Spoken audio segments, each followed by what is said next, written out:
Representative of India, and I now give the floor for 10 minutes to the distinguished representative of Pakistan. Thank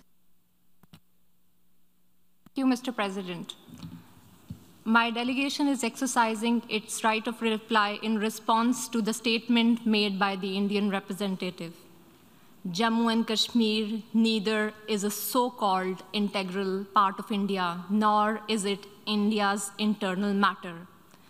India remains in occupation of an internationally recognized disputed territory whose final disposition needs to be decided in accordance with the democratic principle of a free and impartial plebiscite under the United Nations auspices as provided for under numerous resolutions of the Security Council. In order to divert attention from ever-increasing international condemnation of India's widespread and escalating human rights abuses in Indian illegally occupied Jammu and Kashmir, India continues to level baseless allegations and rely on outright lie and obfuscation. India's compulsive obsession with Pakistan is neither new nor surprising. It has permeated its ruling elite and governance structures. But there is a method to this obsession, as it underpins India's electoral and foreign policy under the ruling RSS-BJP Hindutva-inspired government. The EU Disinfo Lab has graphically revealed how India has deployed such tools of deflection, deception, and disinformation against my country, including at the United Nations. Mr. President, India's violation of human rights in Indian-occupied Jammu and Kashmir are well documented in the two reports of the High Commissioner for Human Rights. Since 5 August 2019, the High Commissioner has urged India to unlock the situation and fully restore the rights that are currently being denied to the people of the occupied territory. Several special rapporteurs and mandate holders have also termed the human rights situation in Indian illegally occupied Jammu and Kashmir in a, quote, free fall, unquote. Major human rights organizations, including Human Rights Watch and Amnesty International, have expressed similar serious concerns about India's human rights violation, including in the occupied territory.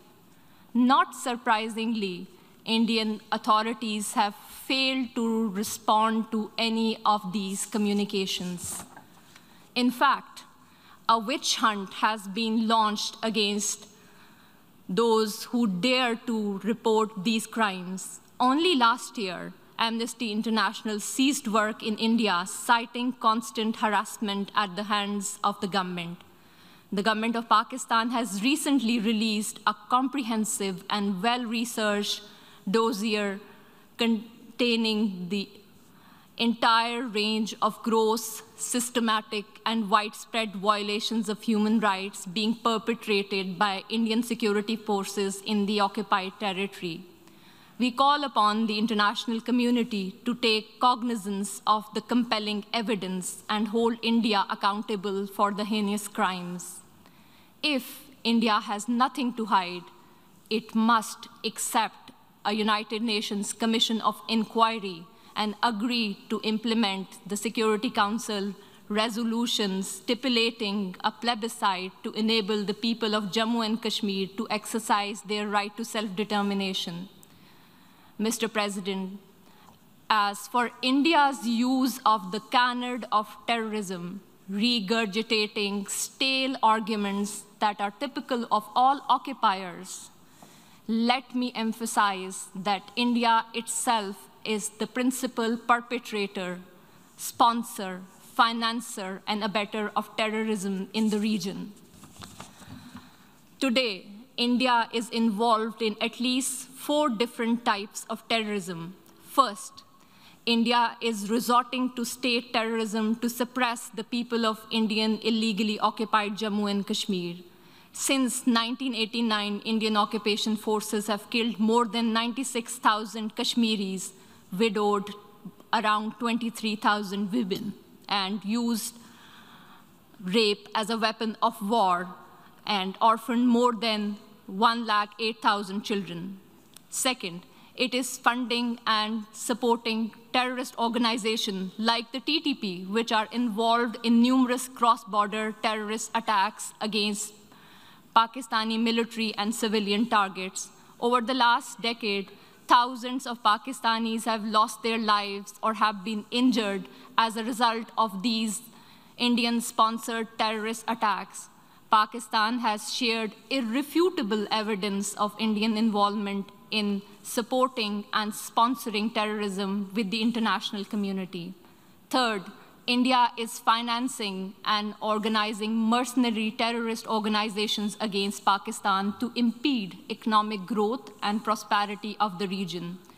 India's National Security Advisor, Mr. Ajit Dole, has publicly admitted supporting and financing of such mercenaries.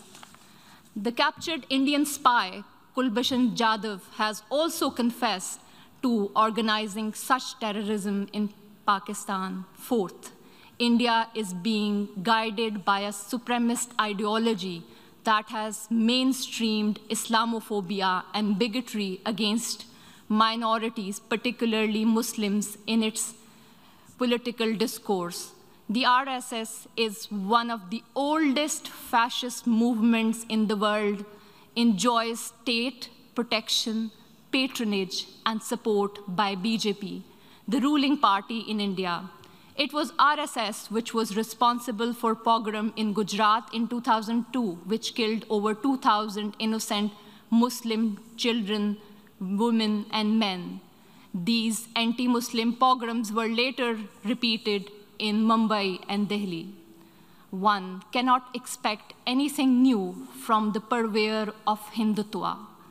In today's incredibly intolerant India, the 200 million strong Muslim minority faces frequent lynching by cow vigilantes, pogroms by RSS thugs with official complicity, discriminatory citizenship laws to disenfranchise Muslims, and a concerted campaign to destroy mosques and the rich Muslim heritage of India.